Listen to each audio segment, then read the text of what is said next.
আজকে বৈষম্য বিরোধী ছাত্র আন্দোলনের বিজয়ের যে তৃতীয় দিন চলছে, এটি আজকে আমরা দেখতে পাচ্ছি জেলা স্কুলের সামনে ঠিক দেয়ালিকার মাধ্যমে তারা কিন্তু আজকে বগুড়ায় যে ক্লিন বগুড়া এবং রিফরমেশন বগুড়া যে প্রত্যয় এবং এই কর্মসূচি বাস্তবায়নের জন্য তারা কাজ করছে।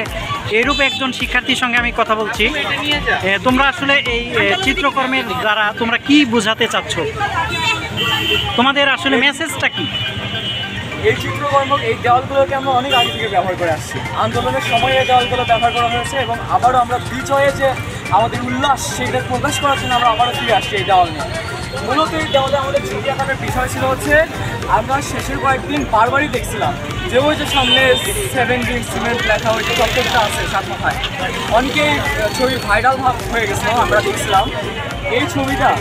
ওইখানে সবাই 4-5 জন ছেলে মিলে, আরও মনে হয় বেশি ছেলে পেলে মিলে উঠে পতাকা উড়াচ্ছে, কেউ হচ্ছে সাইনবোর্ড দেখাচ্ছে, কত রকমের হচ্ছে মানে প্রোটেস্ট দেখানোর চেষ্টা করতেছে।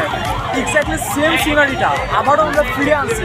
জানে যে 5ই আগস্ট আমাদের স্বাধীনতা পেল, আরও 1 বছর যদি এই পেন্টিংটা এখানে থাকে, 1 বছর পরও যাতে মনে রাখে যে এখানে তাকাইলাম, এখানে তাকানোর পরে মানুষ ওখানে তাকাবে, হ্যাঁ ওইখানে হচ্ছে কেউ একজন ওখানে সবাই প্রোটেস্টের ওখানে উঠে ওখানে মিছিল করছিল, সেটা একটা স্মৃতিস্বরূপ। সেই দৃশ্যটাই এখানে তুলে নিয়ে আসছি আমরা। ধন্যবাদ তোমাকে। যে ক্লিন বগুড়ার যে কর্মসূচি সেটি তোমাদের বাস্তবায়ন হোক এবং বৈষম্য বিরোধী ছাত্র আন্দোলনের যে সফলতা সেটি তোমাদের চির উন্নত করুক তোমাদের মেধার দ্বারা। এবং আমি চাই যে আমাদের দেশটা আরও এগিয়ে যাক। এই তরুণ প্রজন্ম তারা যে এই নিট অ্যান্ড ক্লিন বগুড়া তথাপি দুর্নীতিমুক্ত একটি স্বাধীন সার্বভৌম দেশকে আরও উন্নততর পর্যায়ে নিয়ে যাবে সেটি তারা প্রত্যাশা করে, আমিও প্রত্যাশা করি। এবং দেশের জনগণও কিন্তু তোমাদের উপরে তাকিয়ে রয়েছে যে আগামীর প্রজন্ম তোমরাই এই দেশের সত্যিকার অর্থে তোমরা এই দেশকে তোমাদের হাতে তুলে নিবে। ধন্যবাদ তোমাকে এত সুন্দর করে এই উপস্থাপনটি করার জন্য।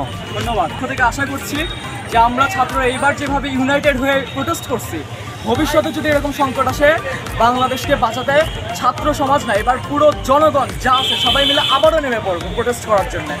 আমাদের বাংলাদেশ আমাদেরকেই প্রোটেস্ট করে বাঁচাইতে হবে। ধন্যবাদ।